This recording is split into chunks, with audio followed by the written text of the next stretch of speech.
Coming up next on Cordisco's Corner. I know people that have died that have been on the ballot that got 35% of the vote. That's as Trump would say, that's huge. Huge. This is all good news. But the Democrats just have to be held off just for 11 more months. And I'm not sure if that's going to be possible. Hi, folks. Welcome to Cordisco's Corner. Unfiltered commentary. Not your truth, the real truth. Please like, share, and subscribe. And as always, thank you for your support.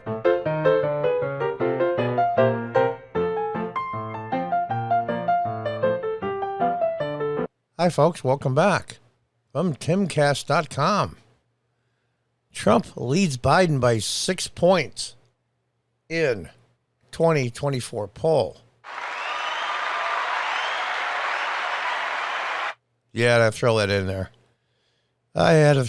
there. Sorry. Now, this is the response from the Biden camp. And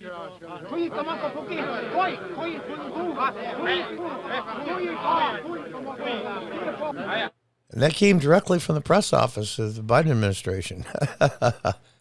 I'm joking about it because it's a long ways to go, but this is a good sign. I'll tell you, I don't know if we can hang on another 11 months to the end of the year. I don't know. If the Democrats get this voter bill passed, it will be over. Local Republicans, county, state, congressional, governor's races. And the funny part is, they're screaming about this is a continuation of January 6th if this voter bill doesn't pass. It's voter suppression. Did you notice, though, a lot of the rules they say are voter suppression? We'll use this case, the state of Illinois. Doesn't allow ballot harvesting. It's against the law. That's a deep blue state. Any of the deep blue states that have rules that they're against, you get this.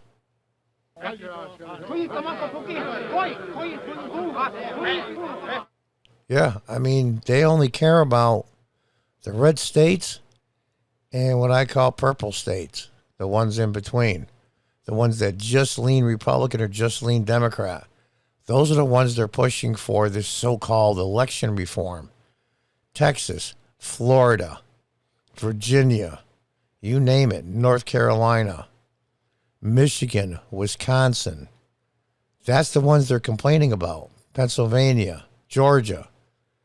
Solid blue states have the same rules. They could care less. It's disgusting. Let's read on. The pollsters also found that Trump would win among independents and almost evenly split Hispanic voters. That's a big deal. A lot of the pickups for Trump is the Hispanic and the independents. I wish he would make more headway with women and minority women especially. The survey asked potential voters if the election were held today, would they choose Trump or Biden?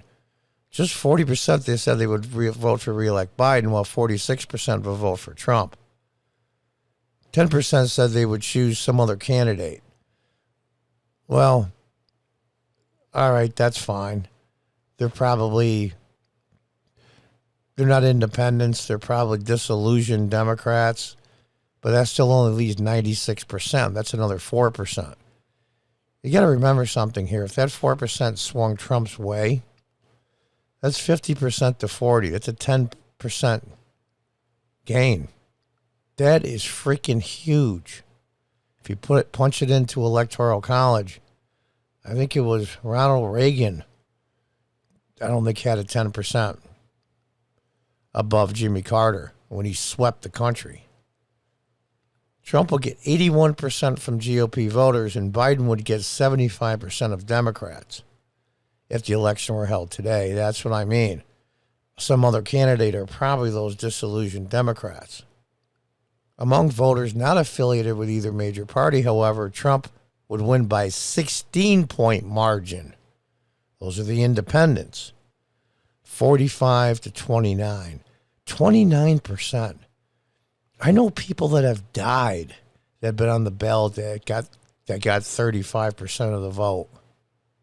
That's as Trump would say, that's huge. Huge. This is all good news. But the Democrats just have to be held off just for 11 more months. And I'm not sure if that's going to be possible.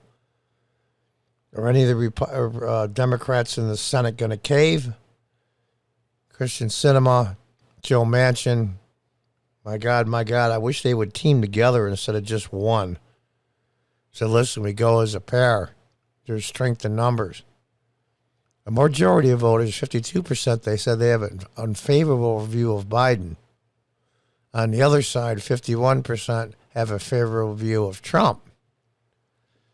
Yeah, I mean, that's still 51% still is not that great, but it's his personality. And that's just the way it is. Once you get used to it, I call Trump the boyfriend or the husband with your wife or girlfriend in the dress. And I'll tell you what I mean by that. So you're sitting in the living room watching TV. Your wife or your girlfriend stands in the doorway and says, hey, I just got this new dress. Does it make me look fat? Now, we all guys have been in this spot before. We'll say that it does make her look fat.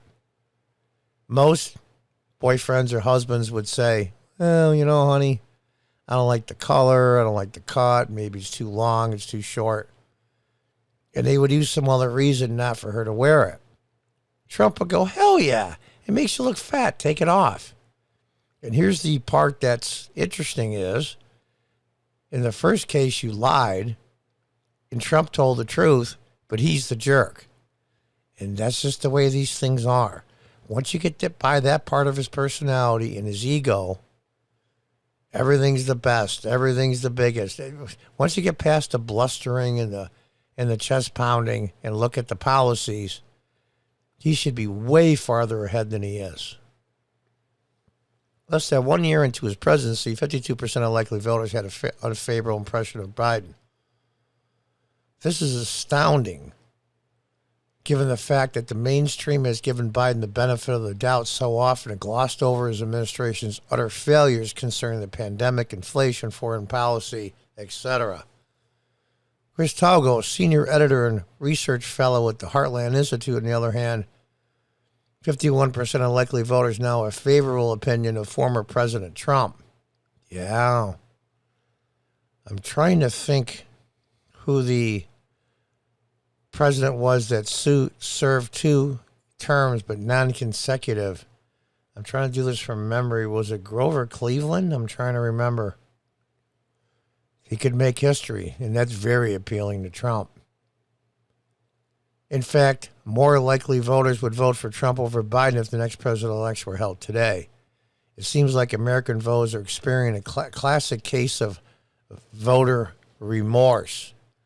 Yeah, it's like that thing you ordered online or you bought in a store or, you know, that kind of thing. It was an impulse, emotional purchase, or, you know, we'll say a relationship.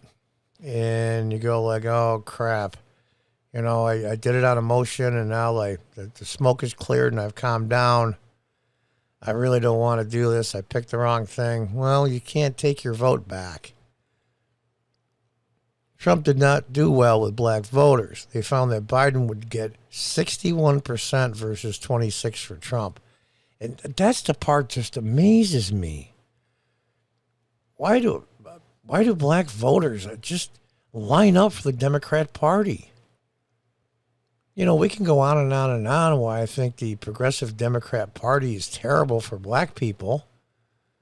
But then I would be bunching them all in the bunch. Not all black people think the same, even though Democrats think that. But he's making inroads, and that's a tough road to hoe.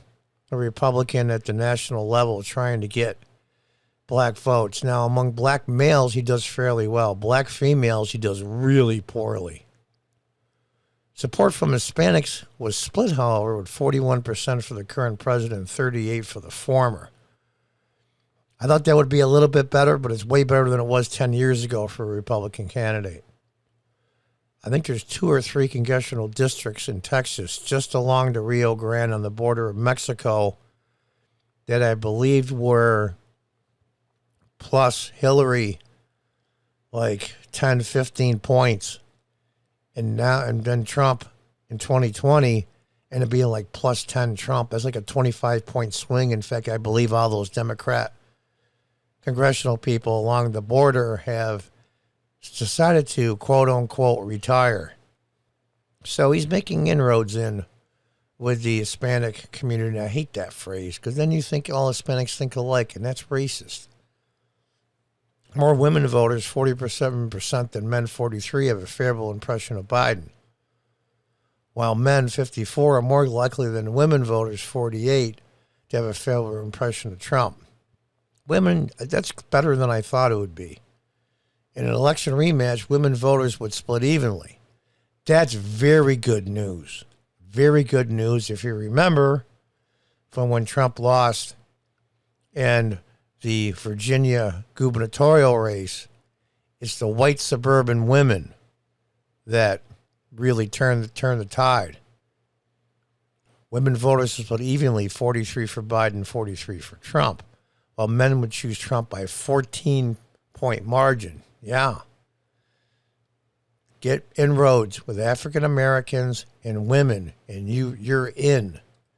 The pollster added Trump gets the strongest level of support from married voters with children, while Biden's highest support is among unmarried and childless. And there you have it. That is a huge statement, an unbelievably huge statement. And that's a divide in this country. A lot of the millennials, ones that are just coming up out of college or in college now, unmarried and childless. They have no grounding. They have no meaning. They have no sense of community or family. I'm not saying they don't have families. That's not what I meant. But being a part of a family and being a parent is a whole different gig. And unmarried, it's just stability. Marriage, children is stability. And the people that are stable, that want stable lives, lean towards Trump. And that's not a big shocker. Not a big shocker at all. So, like I said, this is nice to talk about, and it's interesting. But we're going to have to see what happens. Obviously, President Trump is waiting for the midterms.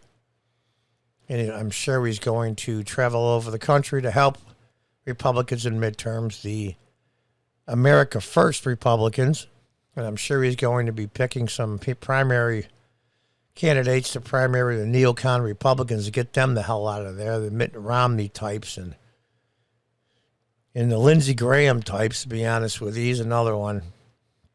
But we'll call it the uniparty / controlled opposition, whatever term you want to use. They got to go. The progressives are weeding out the moderates, which is great for the Republicans. And if the Republicans can weed out a lot of the old neocons, just the Republicans that just are a speed bump to the Democrats, then we have a fighting chance to save this republic. Anyway, folks, tell me what you think. Leave in the comments below. Until the next time, goodbye and good luck.